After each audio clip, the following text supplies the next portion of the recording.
Hey everybody, so it's been a while since I made my last video, but I decided to make another video now after the second fight during the quarantine that just happened.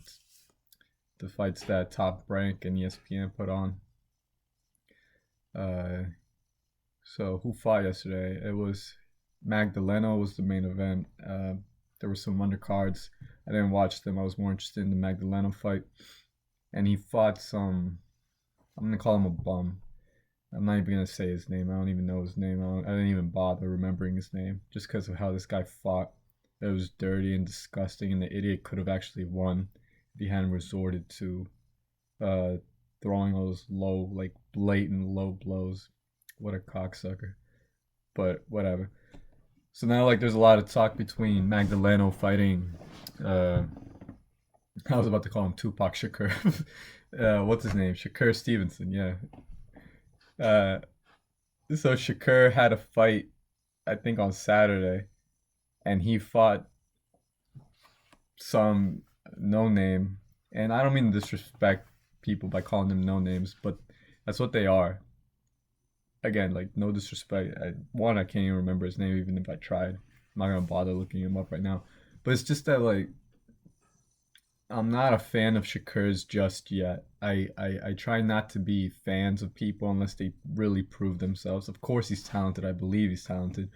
I'm not a fan of his though for two reasons. One, he hasn't fought anybody of note yet. Nobody. Two is uh I've seen him kind of act like a thug on the outside. I don't mean anything racial by that, by the way. I'm just saying that the dude beat up a guy, pushed a woman around, and like uh that was total like unnecessary behavior on the outside, like if you're trying to become the people's champ, you don't do that. That's all I'm gonna say. But okay, anyway. Um, Magdaleno fought yesterday, and man, I gotta tell you, it was like there's some things you should take note because if you're trying to get him to fight Shakur and you think he has a chance, I'm gonna say you're absolutely 100% wrong on that. Magdaleno gave up. He's given up. I saw the post. You can tell a lot about a fighter based on what he says prior to the fight in the interviews. The HBO people, when HBO did boxing, they were clever. They would get you into a room and analyze what you said by asking you these questions and determine whether you still had the fire in you. A lot of people think like, oh yeah, he had a decent training camp. Oh, he had a lot of time beforehand to prepare. Um, yeah, he looks like he wants to win. He talks about winning, but what they don't realize is that, well, a lot of people don't realize is that that doesn't mean that they still have the fire. The fire is a very real thing, if not the most important fucking thing when it comes to can this guy win the fight. You might be in shape, you might have the talent, you you you you you might be the favorite, but the thing is, like, do you want to win? Do you want to win? Does the other guy want to win, or more than you want to win? Because if that's the case, then that's a problem. It's like when Rocky Balboa fought what's his name, uh, Mr. T, Mr. T, Mr. T, and and you can just tell already who's gonna win when they first fought, right? Because Mr. T had the fire. That's a very real concept in boxing, and Rocky beautifully like brought it out to the surface. It's about like who's hungrier, who's the hungrier wolf, and um, what's his name explained it to Rocky. You got civilized. That's why he lost against Mr. T. Mr. T's hungry. He's a fighter, and Rocky got civilized. There's been fighters who know this. They know this very well. Like I can never allow myself to get civilized. People like Marvin Hagler, they would put themselves in training camp and call it going to jail. They wouldn't allow women in. They wouldn't allow any like uh, anything to take their mind off of what they should be focused on, which is like winning that fucking fight. Um, But yeah, okay. So what I'm going back to is Magdaleno. Magdaleno said in those pre-fight interviews that I was talking to my wife about quitting when he lost for the first time against the African fellow.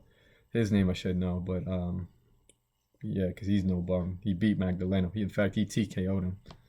So um, Magdaleno said in an interview prior to his fight last night that I spoke to my wife after that fight, and we spoke about me fighting, not fighting anymore. And as soon as he said that, I said, no, he's done. Done. Absolutely fucking done. He is not going to be champion anymore. He is not ever going to win against a world class fighter. I'm sorry. And you might say, like, wait, well, he has won against world class fighters. I'm talking about the elites, man. I'm talking about like the Shakur Stevensons. Well, again, Shakur hasn't really proven himself, but I know Shakur's hungry. I know he can beat Magdaleno because Magdaleno has confessed that he's no longer hungry. He doesn't want to be the best in his division. You know, once you just talk about quitting, you've quit. I don't know if you guys remember, but Cotto, Cotto, when he fought Saddam Ali, it was like one of the saddest farewells in the sport, you could say. Like, just the way he fought, that he let some guy like Ali knock him down and win the way he won against Cotto. Like, Cotto's much better than Ali. Like, what happened, right? Problem is, like, Cotto said, like, this is my last fight before the fight. He said, like, I'm retiring after this fight. It's like once you start thinking about retiring, and he was thinking about retiring before that fight as well. But once you start thinking about retiring, you're retired, man. You're like, where's the incentive to put on the best fight of your life if you already said, like, after this fight, I'm retiring? That's the problem, right? And lo and behold, Ali, like, you just beat Cotto up that fight.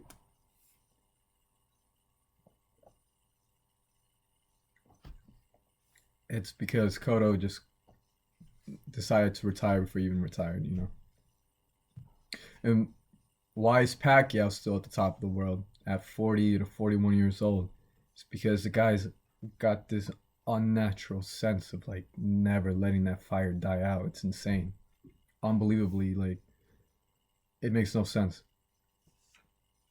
I think you could be 40, 45, just like Hopkins was, just like Foreman was, as long as like you have a fire in you that hasn't died out or isn't dwindling, like you can do unbelievable things. And like Pacquiao's fucking fire was like a roaring fucking forest fire, like the night he fought Thurman. Okay, but Magdaleno versus Shakur again. I'm gonna reiterate. Shakur is hungry. He just won a belt off of I forget who he won it off of and like how he won it off. All I know is he's a title holder. Um, what's his name? Magdaleno. Magdaleno's best feat was beating Nonito Donaire. But Donaire is like a future Hall of Famer, and Donaire in his prime, he was like number two pound for pound best in the world, while Pacquiao was number one. So like the number one and number two spots went to the Filipinos, which was like insane. I can only imagine how proud they were. Okay, but Magdaleno was good, especially when he beat Donaire. You know, I mean, he beat Donaire. They went the distance. While like there were other fighters who beat Donaire and like beat him like humiliatingly. Um, Fighters like Rigondeaux and Walters. Walters even like KO'd him. TKO'd or KO'd him, I forget. But so like Magdaleno, I guess he at most he was like a B plus fighter. Um, and I thought like the dude's gonna could go far, could possibly like end up getting a pay per view event. You know, if he chose his fights right. Like at this point, I don't think Shakur Stevenson versus Magdaleno is worthy of a pay per view event. It's not because of the performance that Magdaleno gave yesterday. And the problem with that performance was when they first started, when the first round began, I thought, oh wow, Magdaleno came out to fight. Like he came out heavy, throwing like some good bombs on the guy just to make a statement, blah blah blah. But then the guy got into his rhythm. Even though Magdaleno had like two knockdowns in the fight, maybe even three. Um, but the other guy just like found his groove. He started stalking and like bullying Magdaleno all over the ring, and Magdaleno just never found what he needed to like fight fight the guy off of him. Like push back, like get his back off the ropes. So I thought Magdalene was gonna lose that fight until I realized just how many points were getting deducted by the other guy. Like one for low blows, and then like the three knockdowns that came or two. I mean, the guy was behind. It could have been like at most it could have been like a draw, but probably Magdalena was ahead in what, 1 or 2 points. So the referee Robert Bird called it off, which I thought was the right thing to do. With like a minute left in the last round. So it was like really lackluster, man. It was like a bad performance on both sides, and now you've got people saying like, "Oh, Magdaleno's ready for a shot for Shakur." No, he's not, man. Like he's the worst he's ever been. He's not hungry. Shakur's going to outclass him, outbox him, and even possibly stop him. Even though Shakur's not known for his power. In my opinion, Shakur has like let's compare his power. All right, so you've got like Mayweather when he was Pretty Boy and when he's Money. Money is like his power dwindled. Pretty Boy is when he had power, like snappy power. Like flash knockdown after flash knockdown kind of power. Shakur is more like Money in terms of like pound for pound, like money power. Um, because I don't think like as soon as you put him up there with like the greats in this division, he's gonna be able to like get them out of there. To be honest, unless they're like Magdaleno, where they just won't have the legs to keep going all 12 rounds in the championship fight. So that's how I view the fight happening. But Shakur, is it a good fight for Shakur? I think so. It'll increase his stock because you got people watching the sport who don't necessarily not know the sport, but they're going to be rooting for Magdaleno because of like biases and like interests, and they're going to think like Magdaleno has a shot when in reality he has no shot at all. If you've seen this sport, if you put two and two together and know what to look for, you'd know that Magdaleno is not going to have a chance against Shakur Stevenson. And I don't necessarily even like the guy, but I know Shakur Stevenson's gonna run right through him. The people I think that Shakur can no, the people I think that can give Shakur a run for his money at the moment are Russell Jr. Russell Jr. is probably going to be Shakur's biggest fear. I'm not saying he's afraid of Russell Jr., but he's probably going to avoid Russell Jr. for as long as he can and hope that Father Time beats Russell Jr. before he does. That's what happens a lot of these times. It's like these new generation of fighters, their promoters at least are clever fuckers, man. Arum is going to advise Shakur, hey, let's put this guy on the back burner for a couple of reasons. One, he's not as big a draw as Leo Santa Cruz is. Two, like and the rest of these reasons, he's not gonna necessarily like say them out loud. But two, the longer we wait, obviously the older he's gonna get, and his skills are gonna dwindle, and three, also like his style is probably gonna give you a tougher time than Leo Santa Cruz's style or Magdaleno's style, or what was the other guys in the division who was undefeated? Josh Warren.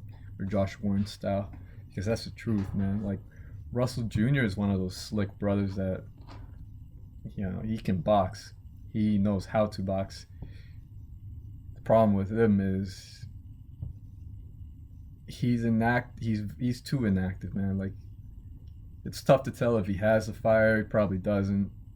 Um, I'm gonna say like since that Lomachenko loss, he hasn't really been making any highlights for himself. Russell Jr.'s been chasing after Santa Cruz, and that for years, man, for years, and that fight hasn't fucking happened. And it's really irritating for like the fans, man, because like you know we're not gonna live fucking forever, and neither the fighters, you know, and we don't want to watch them fight when they're fucking 40 years old, both of them. It really is just too fucking aggravating. There has to be like some sort of union or get together by the fans that like demands that the fights happen, you know, sooner than later. The only way I can see that happening is if like fans come together and do like some sort of boycotting of like the lesser fights until like the more meaningful fights happen. You know, that's the only way I can see it happening. But all right, so Shakur Stevenson versus Russell Jr. is probably going to be his biggest challenge if Russell Jr. still has the fire. And if that were to happen, I would probably put my money on Shakur. But the one that I think will probably give Shakur the toughest fight is probably Santa Cruz. Because Santa Cruz to me has the fire. For me, I think he has the fire, and he has really good skills as well. Would Santa Cruz beat Gary Russell Jr.? I don't know. I'd have to think a lot more about that one. But at the time, I don't know. Would he be able to beat Shakur? He could. Would Russell Jr. be able to beat the Shakur? The longer it goes on, I don't think so. I think Shakur would get the better of Russell Jr. It'd be a really interesting fight, though.